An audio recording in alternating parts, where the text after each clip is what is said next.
Bibiliya habe n'abantu bazavuga ngo ndagutongereye kandi bikaguhama. Pade ni nziza gatoro yabivuze ni nziza. Jewe nzanye ibyina ariko ikintu uzinsigira gusa. Aho mama. Aha. Nikiye kidakwiriye. Hallelujah. Amen. Ngiye kugutongera. Pade ni nziza ariko iyo nyibyinnye buri gihe insigira umuruho ntarabona kuva mbayeho. Nza numva navunaguritse ingingo zose kumva si stable. Tubona sente akambanze ngo 5 by'amata.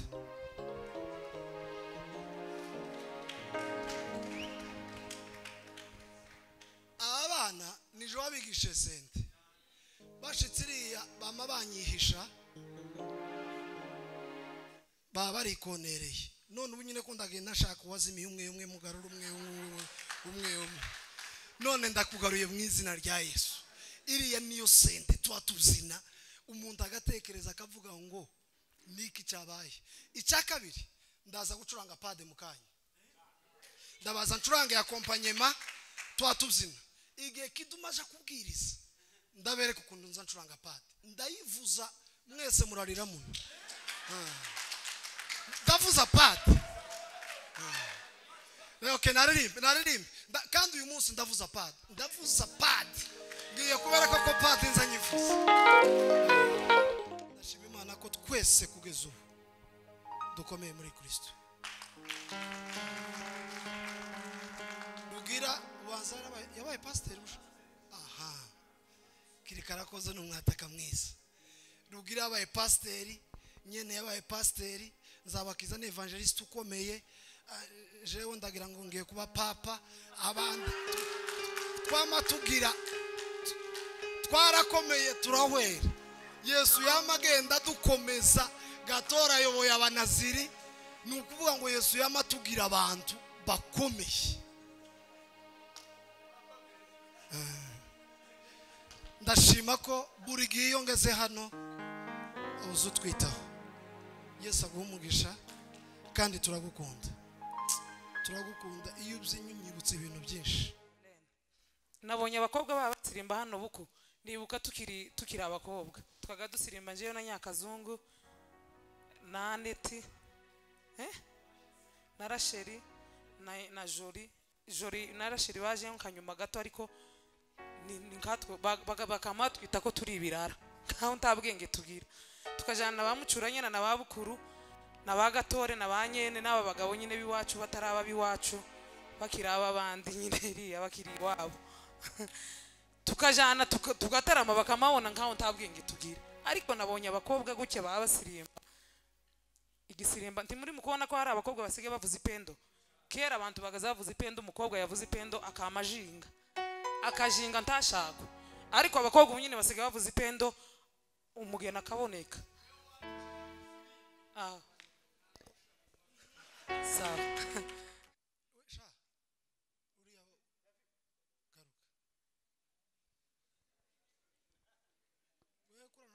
Hano hafi ukamujiriye. Reka dushime umunota umwe hanyuma niyegereje abacuranzi. Kera uko nari nkoze gitangaza. Abacuranzi murabaza ariko niyegereje uyu mucuranzi wacu. N'umugeni afite ubukwe. Hajya sibesha. David afite ubukwe ku itariki munyibutse ku itariki tirasohoka ntuza ariko cyazo ako David afite ubukwe hina urahari zo gutwerera sha kandi jewe n'umuryango wanje n'umugore n'umwana tuzogutwerera kuko uri umucuranzi wanje nkunda kandi nishimye. Turakwegereje uno mucuranzi uri hano ninde tutegereje. Kavoma ari he? Kavoma arare ngwino hano inyuma ntabwo hakubereye. Uzawataka amateraniro neza. Icara aho ngaho imbere ya y'umushiti wacu. Okay, sawa rero. Ngado tuze turyoherwe n'amateraniro. Okay.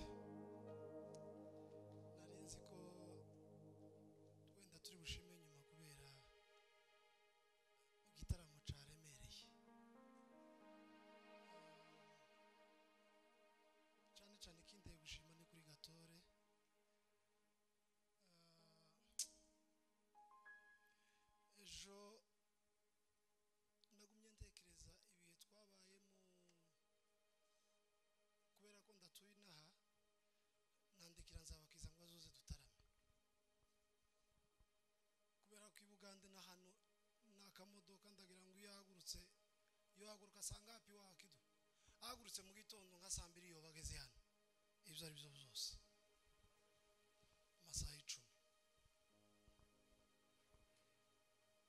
Gatore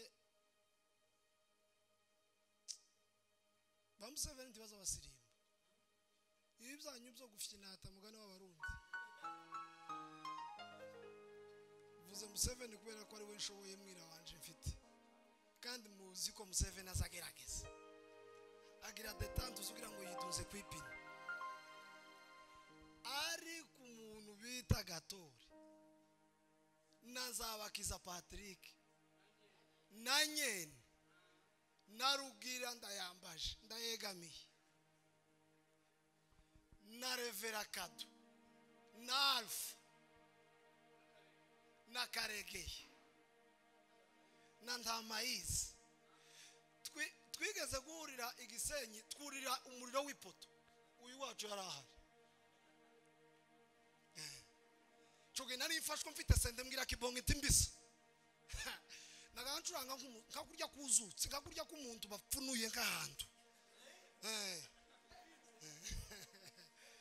ariko mana we twese dufite size imwe dufite inzara ta faranga tugira turi empty umuntu yakaza turamutsa nka poso hano yatubwira ngo mumeze bite tukabona okazi yo kurariwe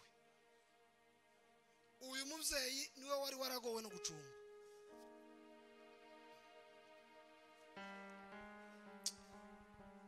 ndashima Imana ko twese kugeza ubu dukomeye muri Kristo rugira ubanza yabaye pastor aha kirikara koze n'umwataka mwiza rugira yabaye pastor nyene yabaye pastor nzabakiza ne evangelist ukomeye jewe ndagira ngo ngiye kuba papa abandi twamatugira twarakomeye turahwera Yesu yamagenda dukomeza Gatora yoboye abanaziri nukuvuga ngo Yesu yamatugira abantu bakomeye ndashima ko buri gihe yongeze hano uzu twitaho Yesu aguhumugisha kandi turagukunda iyo ubyinyibutse ibintu byinshi nishimiye Scovia Apostle uriya muntu turakundana aradukunda natwe turamukunda nishimiye ko waje tugahurira muri ivuga butumwa Evangeliste Kidumu umushuti wacu uriya mugabo agira umutima mwiza ndamubatuye mwiza Kidumu ni umuntu mwiza bitangaje yeme heza mugenzi wa kuba kumubwira ngo Kristo abane nawe harakaririmbo natekereje kare ariko uyu wacu ni uzi kuririmba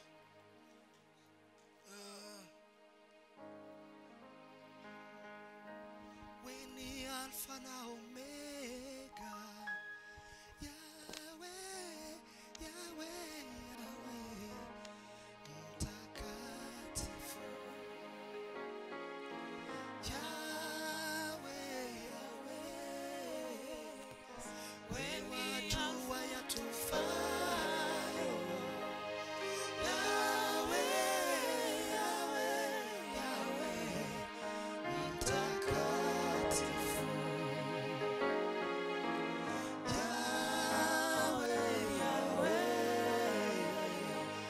wewe ni Alfa na Omega Yahweh Yahweh Yahweh mtakatifu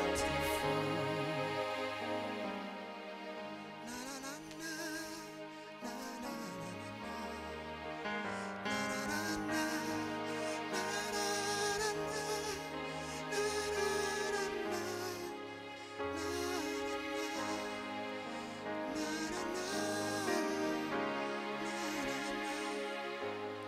sio mimi nimekuchagua haleluya Amen. iyo ndirimbo yanyiriwemo ariko simenye ibitero neza iwacu ushinzwe praise and worship iza ndirimbo z'icongereza baririmbira zibiri mwumve za ndirimba icongereza neza sina ndirimba 7 za ndirimba worship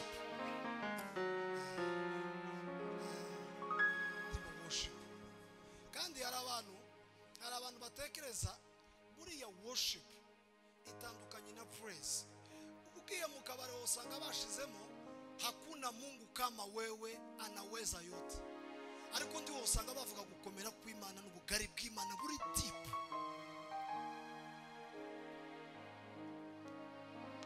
Ariko reka dusirimbe n'uyu mugore minota 2 arantu twasigaye.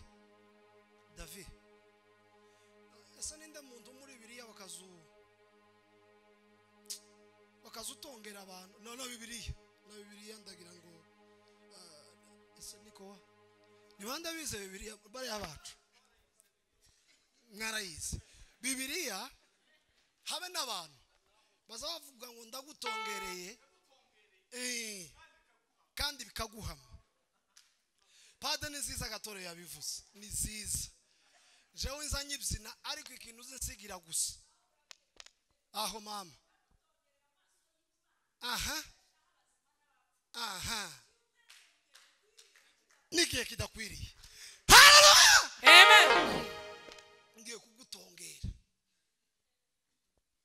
Pade ni ziza ariko iyo nyibyinnye buri gihe isigira umuruho ntarabona kuva mbayeho nza numva navunaguritse ingingo zose kumva si stable.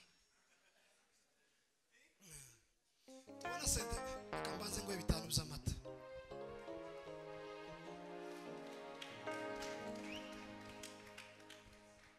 Abana nijo babigishe sente bashitsiriya bama banyihisha baba barikonereye none ubu nyine ko ndagenda nashaka wazimiye umwe mugarura umwe none ndakugaruye mu izina rya Yesu. Iriya niyo sente twatuzina umuntu agatekereza akavuga ngo niki cyabaye. Icya kabiri ndaza gucuranga Pade mukanya, ndabaza ncuranga ya kompanyema twatuzina igihe kidumaje kubwiriza ndabereka ukuntu nza ncuranga Pade ndayivuza mwese murarira muno ndavuza Pade. Okay, naririmbe kandi uyu munsi ndavuza Pade ngiye kubereka ko Pade nza nyivuza.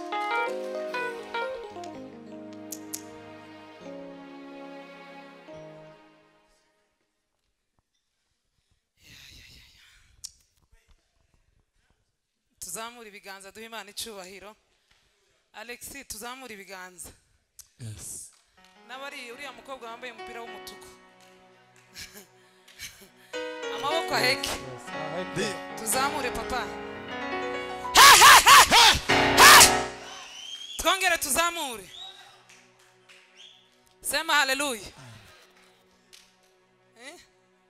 Anje narimba kumbuye kabisa kuwa kabiri twahatswe gupfusha igitaramo twapfukiye hato ngo tutahana umurambo w'igitaramo na kabiri kabisa umuntu wese azagenda yikoreye umuturi wiwe w'igitaramo. Kuwa kabiri twama dutaha titwamenye nimba twatarame nimba twaretse ariko ukazumva nyine ufite ibirarane biri mu mutima by'igitaramo. Ariko uyu munsi duhaye Imana icubahiro ko iduhaye igitaramo cyiza twikirize ha cyane. Haleluya, Amen. Turashimira abanaziri Imana ibaha umugisha. Abanaziri batangira twavuganye na representa wanyu mu mubiri n'inshuti yanjye turavukana mu mubiri ndambwira ati abantu babagabo kuri mumaze kuba abagabo abantu botekereza igikogwa bakama bagikora nta yindi support mutegereje mwenyine kumuri abantu babagabo gukereya ikintu kizoza kiguma kikabanezeza muragikora kirakomeje cyageze hirya no hino nko babibavuze ikintu kigeze ifizi hababa nyine abari abantu babayo ariko hari hataragera bene abanaziri ngo bari ifizi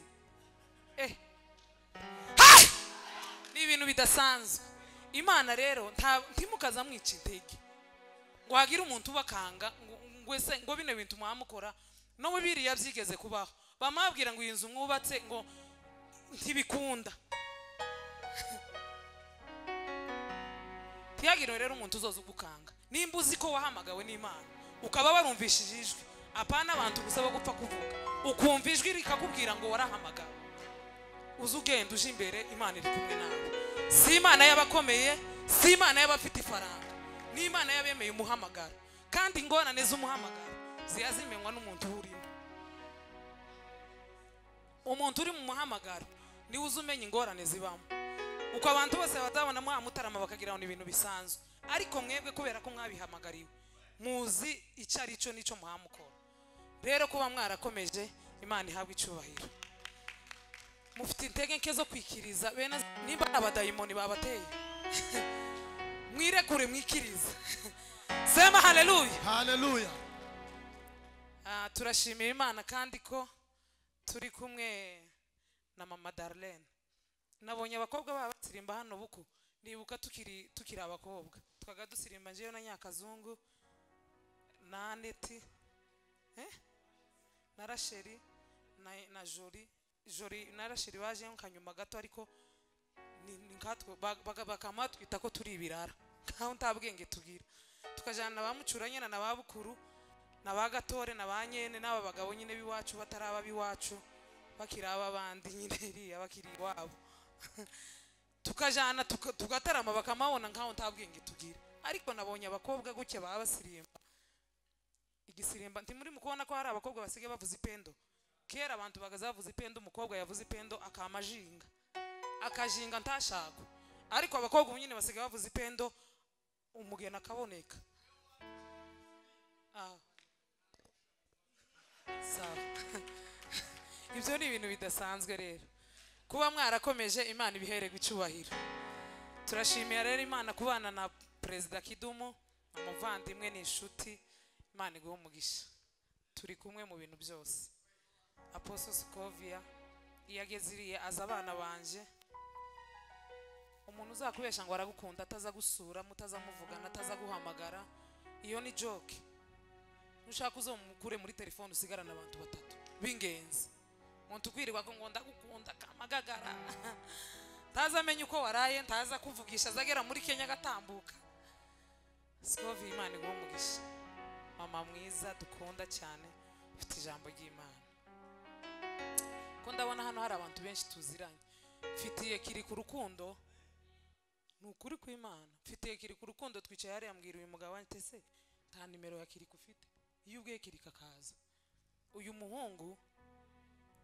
no mugabo uyu mugabo umbabare kukwita umuhungu ndagira ntacyo bitwaye twavuganye buke ariko mwumva cyane kandi mfite umutwaro wawe mfite umutwaro wawe afite ishaka ry'Imana afite umwete wo gushaka ibintu by'Imana jewe ndi kumwe nawe apana kuvuga ngo famille wireke jewe ku giti cyanje ku mutwe wanje nje ndi kumwe nawe uko bizogenda kose aho bizoca ntakanwa kanje kazovamo ibintu bibi bikugwanya tibirimo nzagusengera ngusapoting uko nshoboye kuko ni umuhungu mwiza kirishaka ukunda abantu Imana iguhe umugisha ko waje papa kandi ntimukaza mugira ibibazo by'abantu batwanga ahubwo tuza tugira ibibazo by'abantu badukunda bataza babitubwira bajya abantu baza bagenda ngo ndamukunda ndutira atarabimbwira narapfuye se abantu dufitanye ibibazo n'abadukunda bataza babivuga ariko abatwanga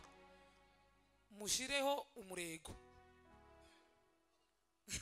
mukomeze musonga imbere kuko iyo muhamutwanga mugashira mu mwete biza biduhesha gusingira abadukunda Imana ibaho umugisha indirimbo baduhaye imwe irarangiye tugiye kuririmba iyindi imwe hanyuma dutanga umwanya sinakwibagirwa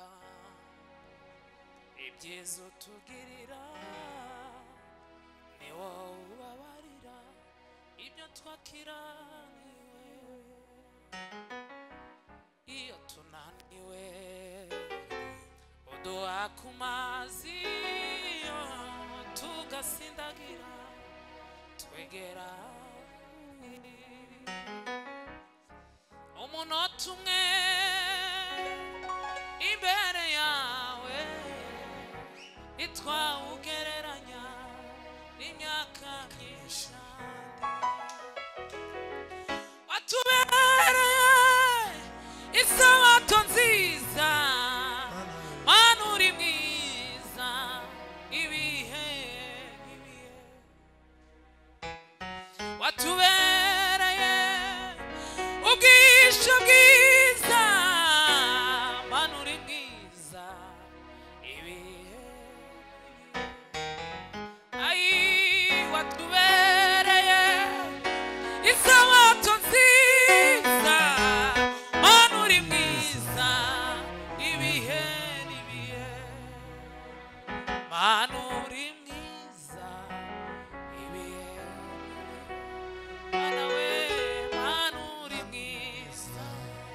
ibihe n'ibihe oh mana uri mwiza we ibihe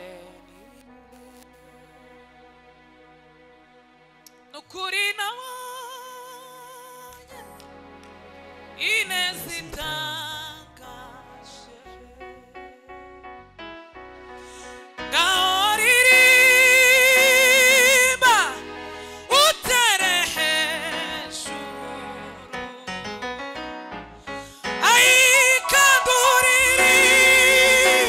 ririmbe izamazamuka ukuri nabonye ineza itangaje nukuri nabonye ineza itangaje naamuru chukua kitanda chako uende natabiri chukua kitanda chako uende sio mimi ninasema baba anasema Hallelujah. sio mimi ninaponya Yesu anaponya sio mimi ninasema Yesu anasema sio mimi ninaponya Yesu anaponya imani yako imekuponya simama na uende imani yako imekuponya wewe simama pima sio mimi ninasema la la la la Yesu anasema sio mimi ninaponya yo Yesu anaponya sio mimi ninasema la la la la Yesu anasema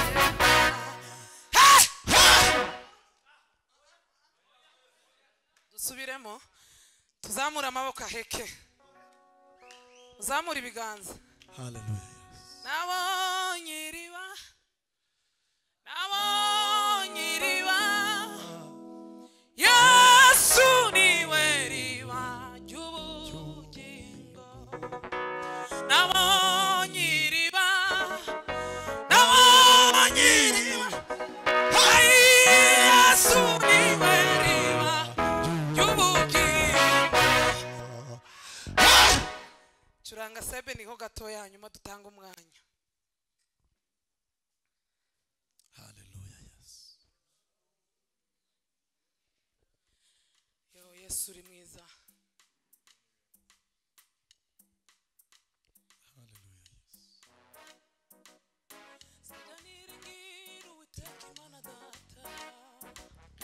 Sajya niyambaza igitanda cyanjye Yesu intare yo mu muryango wa Dawidi jambo wahoze kandi uzahoraho Hallelujah. Sajya niringira Uwiteka Imana Data Hallelujah. Sajya niyambaza igitanda cyanjye Yesu intare yo mu muryango wa Dawidi jambo wahozeho kandi uzahoraho Yes. Sajya niringira Uwiteka Imana Data Sajya niyambaza igitanda cyanjye Yesu intare yo mu muryango jambo wahozeho kandi uzahoraho bamwe biringira bakomeye mu butegetsi we abandi biringira imiryango n'amafaranga yabo abandi biringira amagare n'amafarashi ariko twe tuziringira uwiteka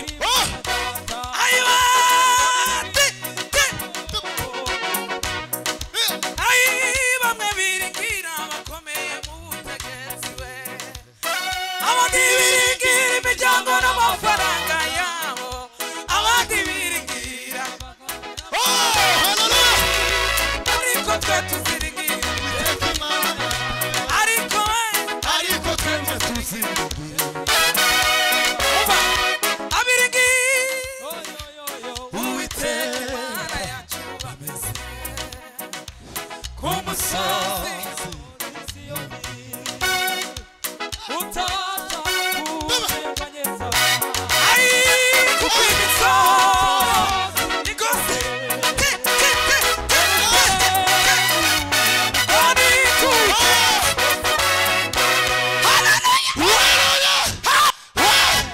tuhetse amaboko ngwino gato ngwino fata clavier gato mukiringire abakomeze cyangwa umwana w'umuntu agakiza ahubwo mwiringire Yesu wenyine iwe wenyine wapfuye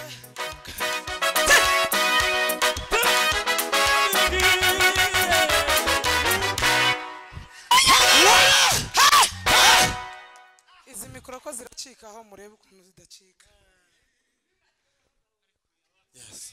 Yesu uri mwiza uwanyimika nkaho umwami w'ishanga rite imbata y'icacu sinabikunda ahubwo niragije Yesu mukunzi wanje ayisinjita kubiri mwisi Yesu aranyuze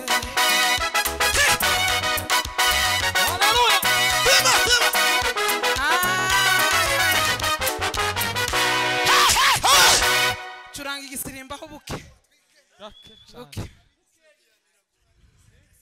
sebene Freddy twakoranye igitaramo ejo iwe nico kikimurima fataho note gatoya ngwino mukiza ngwino ndakuzi hano nta mugabane mfite ngwino ndakumbuye mwijuri yo ni iwacu bahora bishimye bahimbaza Imana ubuziraherezo aho ngaho niho iwacu dusirimbe haleluya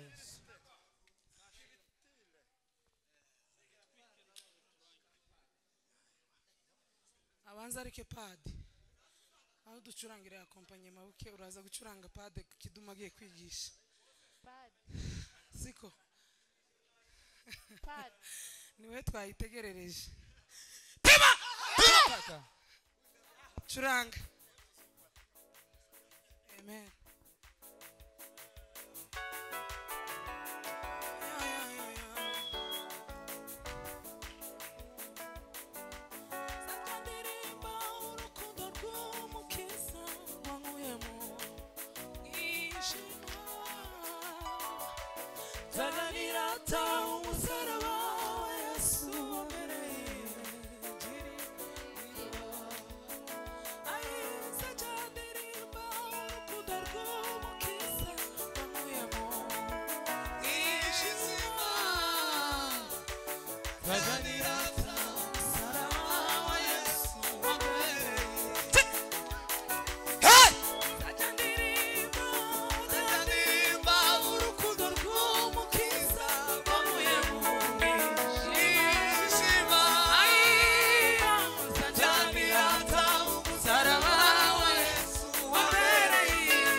Yesu wambereye Amina we wambereye Sajya ndirimba urukundo rw'umukiza wankuye mu mwijima Ai sajya ndirata umusaraba wa Yesu wambereye indirimbo wambereye